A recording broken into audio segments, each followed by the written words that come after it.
Hello students, very good morning. This is Suraj Kumar.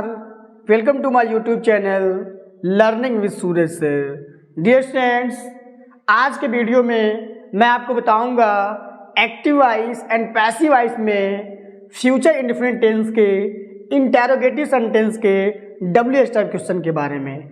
मैं आपको बताऊंगा किस तरीके से हम WH टाइप क्वेश्चन को इंग्लिश में आइडेंटिफाई करते हैं, हिंदी में किस तरीके से पहचानते हैं, क्या रूल ऑफ स्ट्रक्चर होता है, क्या नियम होता है। फिर मैं आपको बताऊंगा किस तरीके से इंटरोगेटिव सेंटेंस को एक्टिव वॉइस से पैसिव वॉइस में ट्रांसफर करते हैं। तो आइए आज का जो टॉपिक है, बिना देरी किए हुए आज का टॉपिक हम स्टार्ट करते हैं। तो ध्यान दीजिएगा, इसको पहचानते कैसे हैं। वाक्य के आरंभ में, हमेशा वाक्य के आरंभ में WH टाइप वर्ड लगा होता है। तो फर्स्ट ऑफ ऑल मैं आपको बताना चाहूँगा कि WH टाइप वर्ड क्या होता है। ऐसा वर्ड, ऐसा इंटरोगेटिव वर्ड, ऐसा प्रश्नवाचक शब्द जो WH लेटर से स्टार्ट हो, जैसे what, where, who, whom, whose, which। देखिए ये सारा वर्ड क्या है आपका WH टाइप वर्ड है। और आप ये देख रहे होंगे कि ये जो भी वर्ड है आपका, ये किससे स्टार्ट हो रहा है, WH लेटर से स्टार्ट हो रहा है। देखिए WH से ही स्टार्ट हो रहा है, इसलिए क्या कहा गया आपका WH टाइप वर्ड।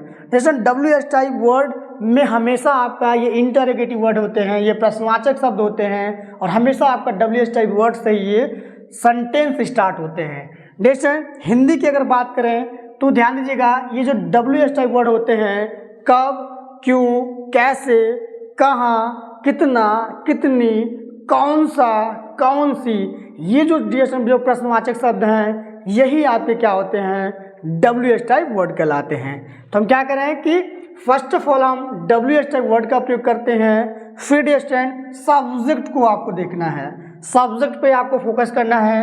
अगर सब्जेक्ट I और V है, ध्यान दीजिएगा, अगर सब्जेक्ट I और V है तो I और V के लिए हम WH टाइप वर्ड के बाद शैल का प्रयोग करते हैं। एक बार मैं फिर से रिपीट करता हूँ, ध्यान दीजिएगा कि अगर सब्जेक्ट I और V है तो I और V के लिए हमेशा हम WH टाइप वर्ड के बाद शैल का प्रयोग करते हैं।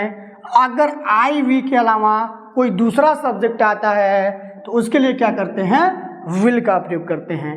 ये आपको क्लियर हुआ होगा कि अगर I V आता है तभी हम WH टाइप वर्ड के बाद शैल का प्रयोग करेंगे। I V के अलावा अगर कोई दूसरा सब्जेक्ट होगा तो विल का प्रयोग करेंगे। फिर सब्जेक्ट लिखेंगे, सब्जेक्ट के बाद वर्ब का फर्स्ट फॉर्म लिखते हैं। फिर ऑब्जेक्ट का प्रयोग करते हैं। ऑब्जेक्ट के बाद अगर कॉम्प्लीमेंट आता है तो कॉम्प्लीमेंट का प्रयोग करते हैं, अगर कॉम्प्लीमेंट नहीं आता है तो कॉम्प्लीमेंट का प्रयोग हम नहीं करते हैं, और वाक्य के अंत में क्वेश्चन मार्क का प्रयोग करते हैं। तो आई थिंक आपको समझ में आया होगा कि रूल क्या होता है, स्ट्रक्चर क्या होता है। रूल क्या होता है, फर्स्ट ऑफ ऑल हम WH टाइप वर्ड लिखते हैं, उसके बाद सब्जेक्ट को देखते हैं। अगर सब्जेक्ट I और V रहेगा तो शैल का प्रयोग करेंगे।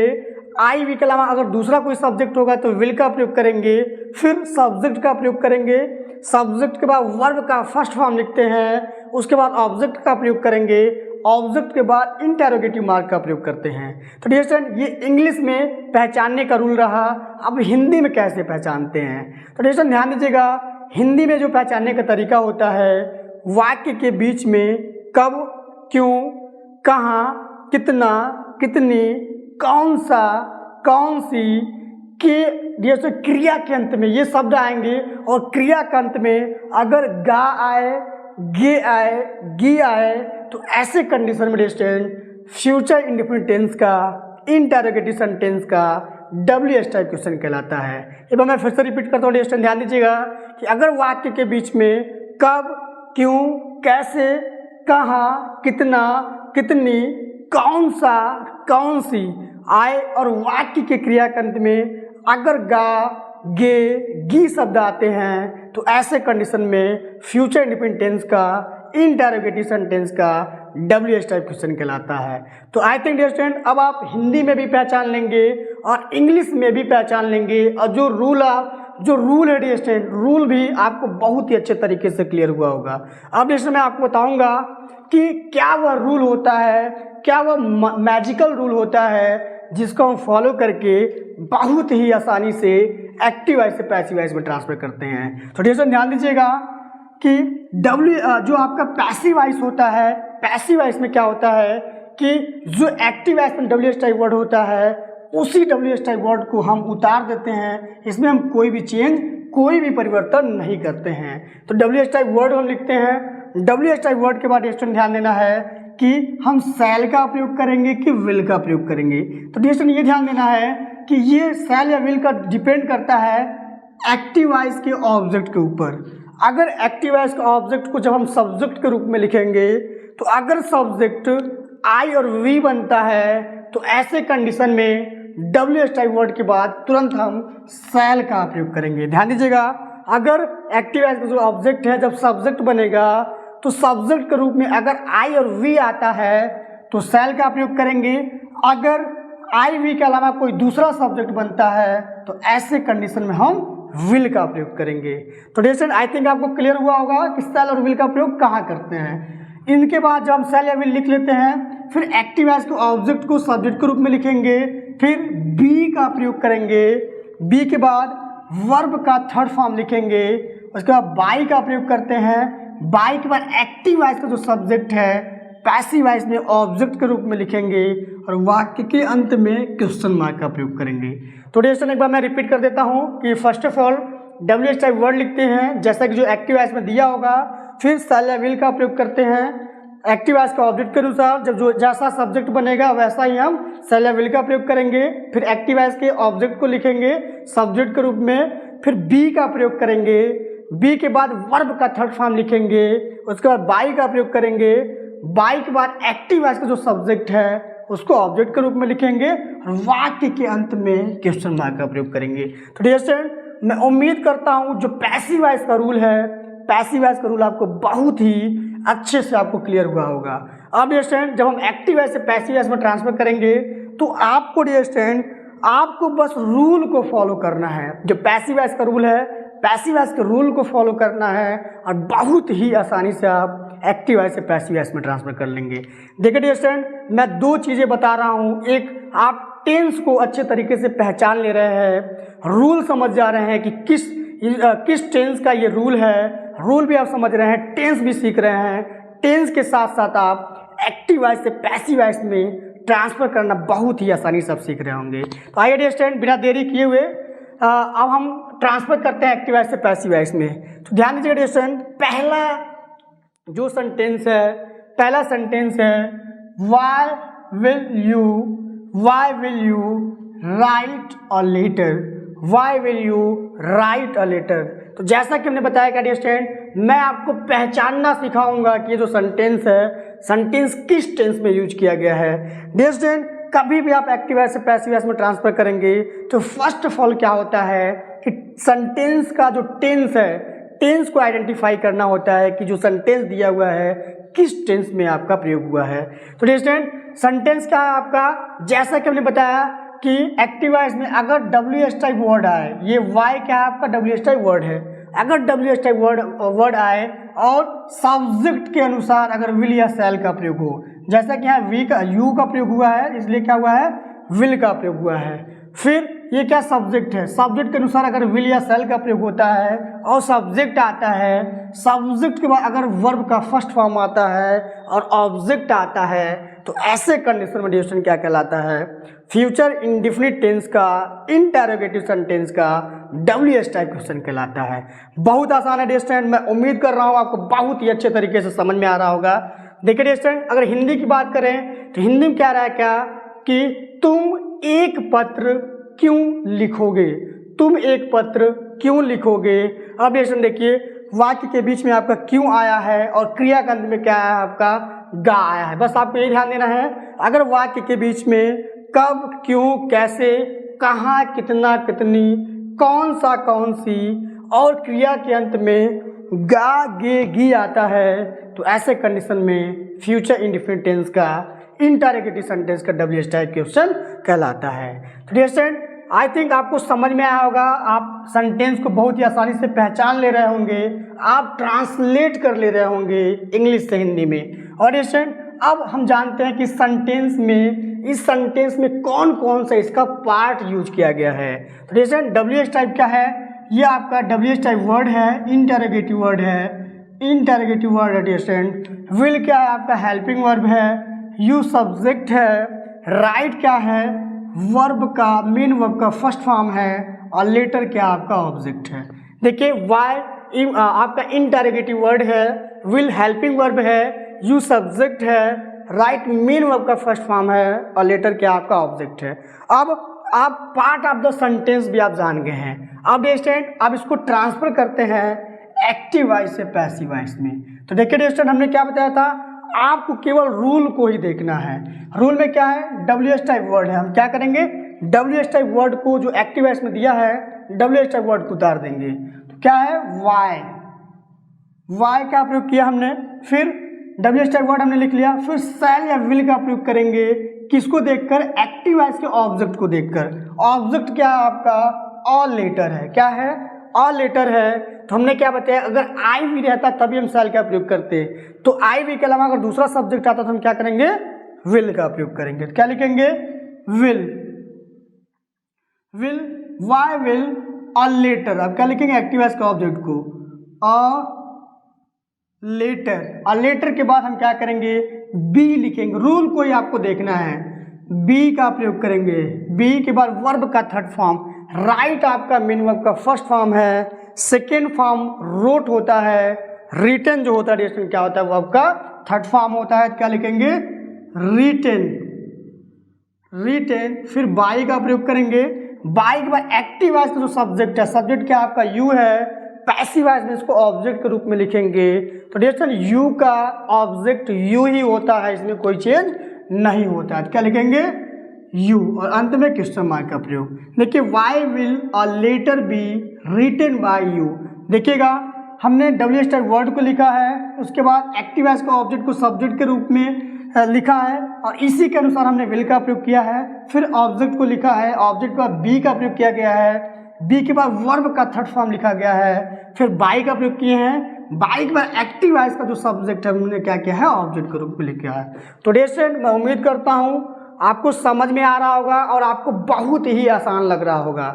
अब दूसरा एग्जाम्पल देखिएगा स्टूडेंट, दूसरा एग्जाम्पल है when will he teach us, when will he teach us. अब देखिए WH टाइप व्हेन है, विल आया है सब्जेक्ट के अनुसार, फिर सब्जेक्ट लिखा गया है, फिर मेन वर्ब का फर्स्ट फॉर्म है, फिर ऑब्जेक्ट है। अगर हिंदी की बात करें स्टूडेंट या इसकी पहचानने की बात करें तो हमने क्या बताया था कि जब कभी WH टाइप वर्ड के बाद विल या शैल आता है, सब्जेक्ट आ जाए और वर्ब का फर्स्ट फॉर्म आए और ऑब्जेक्ट आए, तो ऐसे कंडीशन में फ्यूचर इंडेफिनिट टेंस का इंटरोगेटिव सेंटेंस का WH टाइप क्वेश्चन कहलाता है।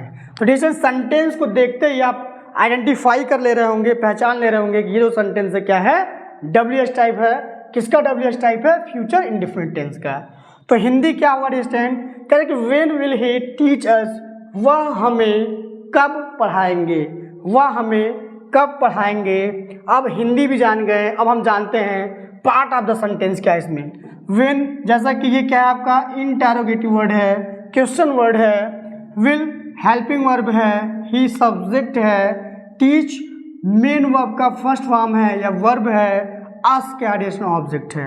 या ध्यान दीजिएगा जो ऑब्जेक्ट होता है स्टूडेंट, ऑब्जेक्ट दो प्रकार के होते हैं। There are two types of object, first is direct object and second is indirect object. Direct object ज्ञात करने के लिए स्टूडेंट हमेशा क्या लगाते हैं, और क्या लगाने से जो हमें उत्तर मिलता है उसे हम क्या कहते हैं, डायरेक्ट ऑब्जेक्ट कहते हैं। और किसको लगाने से जो हमें उत्तर मिलता है वो क्या होता है, इनडायरेक्ट ऑब्जेक्ट होता है। डिस्टेंस ध्यान देना है, जो डायरेक्ट ऑब्जेक्ट होता है हमेशा थिंग होता है, कोई वस्तु होता है, और जो इनडायरेक्ट ऑब्जेक्ट होता है हमेशा डिस्टेंस वो क्या कहलाता है, वो क्या होता है, पर्सन होता है। तो जैसा कि अस जो है डिस्टेंस क्या आपका इनडायरेक्ट ऑब्जेक्ट है। आइए इसको एक्टिव वॉइस से पैसिव वॉइस में ट्रांसफर करते हैं। अब हमें ऑब्जेक्ट पता है कि ऑब्जेक्ट अस है, और अभी क्या है कि WH टाइप वर्ड लिखेंगे, इसमें हम कोई परिवर्तन नहीं करेंगे, लिखेंगे WH type word. WH type word क्या है? वेन है, when.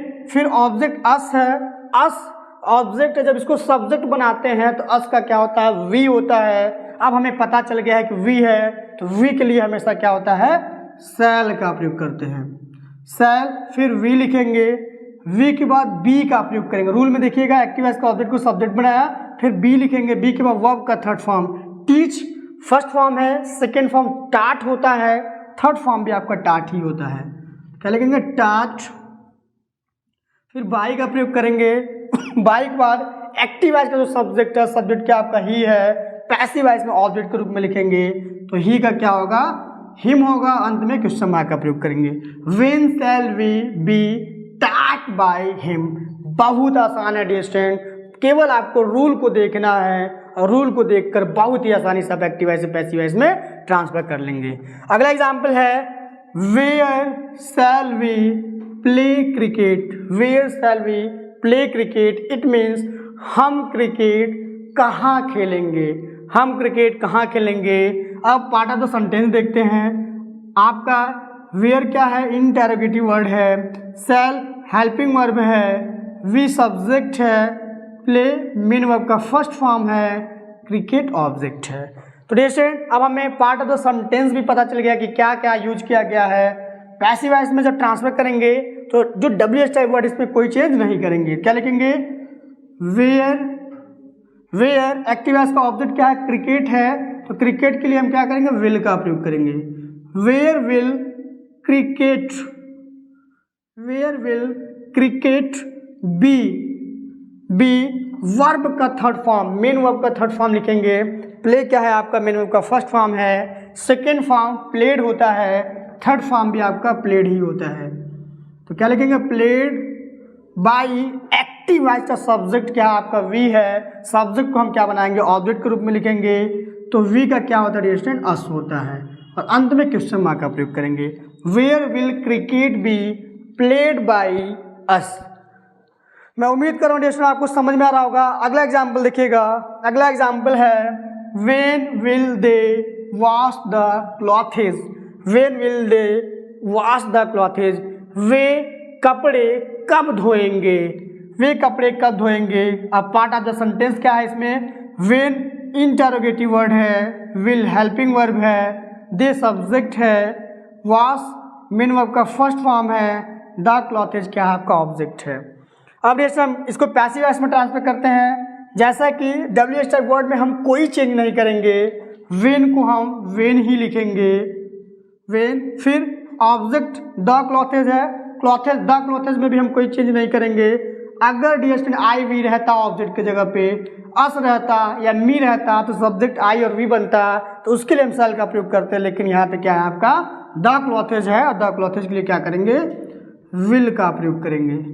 Will the clothes, will the clothes be verb का थर्ड फॉर्म वॉश, वर्ब का फर्स्ट फॉर्म है, सेकेंड फॉर्म वाश्ड होता है, थर्ड फॉर्म क्या होता है आपका? वाश्ड ही होता है। क्या लिखेंगे? वाश्ड बाई एक्टिव वॉइस का सब्जेक्ट, सब्जेक्ट दे है, दे को हम क्या लिखेंगे? ऑब्जेक्ट के रूप में लिखेंगे, तो दे का क्या होता है स्टूडेंट? देम होता है। क्या लिखेंगे? देम। अंत में क्वेश्चन मार्क का प्रयोग। When will the clothes B washed by them. अगला एग्जाम्पल देखिएगा। अगला एग्जाम्पल है how will Ram fly a kite. How will Ram fly a kite, it means Ram एक पतंग कैसे उड़ाएगा, राम एक पतंग कैसे उड़ाएगा। तो डियर स्टूडेंट इसका पैसिव वॉइस क्या होगा? जो WH टाइप वर्ड है, ये WH टाइप वर्ड है डियर स्टूडेंट, यही एक ऐसा एक्सेप्शन वर्ड है जिसमें क्या होता है आपका W का प्रयोग नहीं होता है, ये H से स्टार्ट होता है। तो डियर स्टूडेंट ध्यान दीजिएगा, WH टाइप वर्ड में हम कोई चेंज नहीं करेंगे, इट मीन्स हाउ में कोई चेंज नहीं करेंगे। हाउ लिखने के बाद हम क्या करेंगे? एक्टिव वॉइस का जो ऑब्जेक्ट है, ऑब्जेक्ट क्या है आपका? A kite. अ काइट हमें ऑब्जेक्ट मिला, फ्लाई क्या है? वर्ब है, राम सब्जेक्ट है, विल हेल्पिंग वर्ब है, हाउ क्या है? इंटरोगेटिव वर्ड है। तो हाउ ऑब्जेक्ट अ काइट है, तो इसके लिए क्या करेंगे? विल का प्रयोग करेंगे। Will a kite be verb का थर्ड फॉर्म, फ्लाई आपका वर्ब का फर्स्ट फॉर्म है, सेकेंड फॉर्म फ्ली होता है, थर्ड फॉर्म फ्लोन होता है। क्या लिखेंगे? फ्लोन।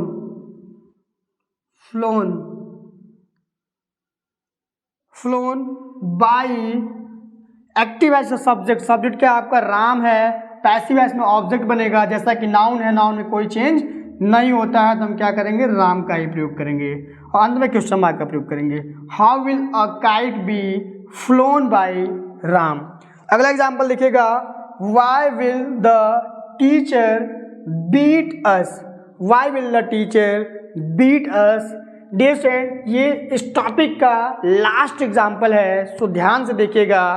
कह रहा है why will the teacher beat us, कह रहा है कि अध्यापक हमें क्यों पीटेंगे, क्यों मारेंगे। तो डियर स्टूडेंट देखिए, WH टाइप वर्ड क्या है आपका, WH टाइप वर्ड क्या है, वाई है, या इंटेरोगेटिव वर्ड क्या है आपका, वाई है, विल हेल्पिंग वर्ब है, द टीचर सब्जेक्ट है, बीट मेन वर्ब का फर्स्ट फॉर्म है, अस क्या आपका ऑब्जेक्ट है। ऑब्जेक्ट में क्या है डियर स्टूडेंट, अभी जस्ट मैंने आपको बताया है, ऑब्जेक्ट में ये जो अस है ये क्या है आपका डायरेक्ट इनडायरेक्ट ऑब्जेक्ट है। डायरेक्ट ऑब्जेक्ट क्या होता है आपका, थिंग होता है, इनडायरेक्ट ऑब्जेक्ट क्या होता है आपका, पर्सन होता है।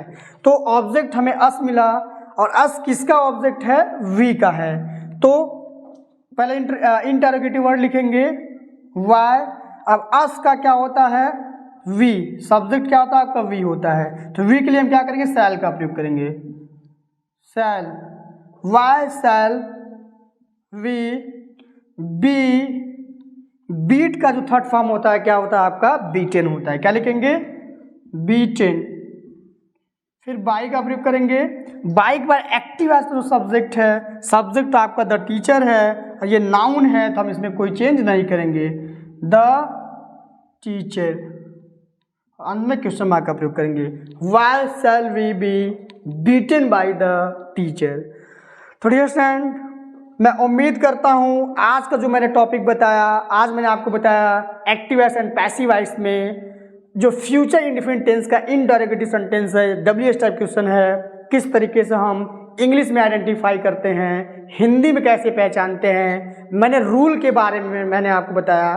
फिर मैंने आपको ये भी बताया कि किस तरीके से हम एक्टिव वॉइस से पैसिव वॉइस में ट्रांसफर करते हैं, जो पैसिव वॉइस का रूल है, पैसिव वॉइस के रूल के बारे में मैंने आपको बताया।